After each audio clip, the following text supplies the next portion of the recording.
Hello बच्चों, चलिए प्रश्न पढ़ते हैं। 100 ग्राम तथा 300 ग्राम की दो वस्तुएं एक ऊर्ध्वाधर नगण्य भार वाली छड़ में फंसा के रखी गई है।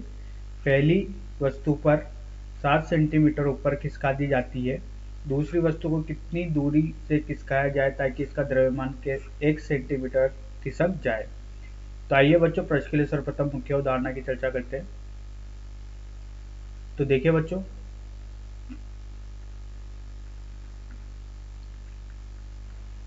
द्रव्यमान केंद्र की स्थिति निकालने के लिए बच्चों जो यहाँ पर सूत्र होता है, ये होता है m1 r1 धन m2 r2। इसी तरीके से बच्चों जितने भी द्रव्यमान है उनका स्थिति के साथ गुणा करेंगे बटा कुल द्रव्यमानों का योग।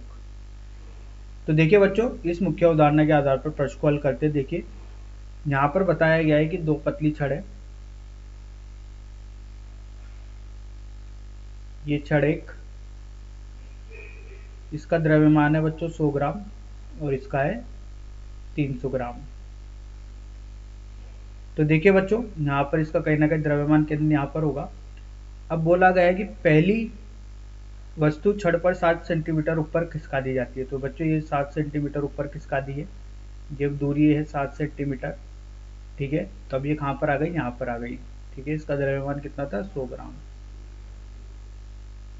तो देखिए द्रव्यमान 1 सेंटीमीटर ऊपर खसक रहा है। तो ये यहाँ पर पहले था, अब ये यहाँ पर आ गया, तो ये कितना ऊपर आ गया, 1 सेंटीमीटर। तो बोला गया है कि जो दूसरी वस्तु है कितना खिसकेगी। ठीक है, इसका बताना है कि दूसरी वस्तु को कितना खिसकाया जाए ताकि द्रव्यमान 1 सेंटीमीटर ऊपर खिसक जाए। तो देखिए बच्चों, यहाँ से जो मुख्य अवधारणा में बच्चों यहाँ से सूत्र देखा था, इस सूत्र का प्रयोग करते हैं। m1 r1 धन m2 r2 बटे m1 धन m2। तो देखिए बच्चों, यहाँ से अगर इसका छोटा सा विस्थापन देखते हैं तो ये होगा d rcm, ये होगा m1 dr1 धन m2 dr2 बटे m1 धन m2। तो देखिए बच्चों, यहाँ से drcm क्या है, यह है द्रव्यमान केंद्र का विस्थापन। द्रव्यमान केंद्र का विस्थापन है।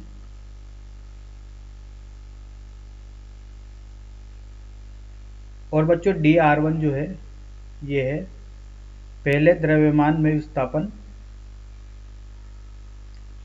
पहले द्रव्यमान में विस्थापन। इसी तरीके से बच्चों जो dr2 है ये है दूसरे द्रव्यमान में विस्थापन। तो देखिए बच्चों, इसको समीकरण नंबर 1 नाम देते हैं। अब देखिए बच्चों, यहाँ से मान रखते हैं तो इसका मान है बच्चों 1 सेंटीमीटर में चल रहा है। इसका मान है 100 द्रव्यमान गुणा 7 धन 300 द्रव्यमान है इसका बोलते हैं dr2। इसका मान तो निकालना है बच्चों, बटे कुल द्रव्यमान कितना हो जाएगा, 400 ग्राम में चल रहा है।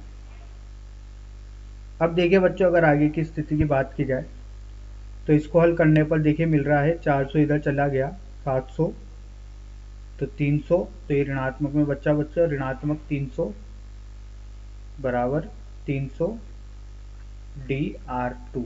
तो इससे ये कट गया बच्चों, dr2 का मान बच्चों ऋणात्मक 1 सेंटीमीटर। तो ऋणात्मक चिन्ह बच्चों क्या दर्शा रहा है, दिशा को दर्शा रहा है।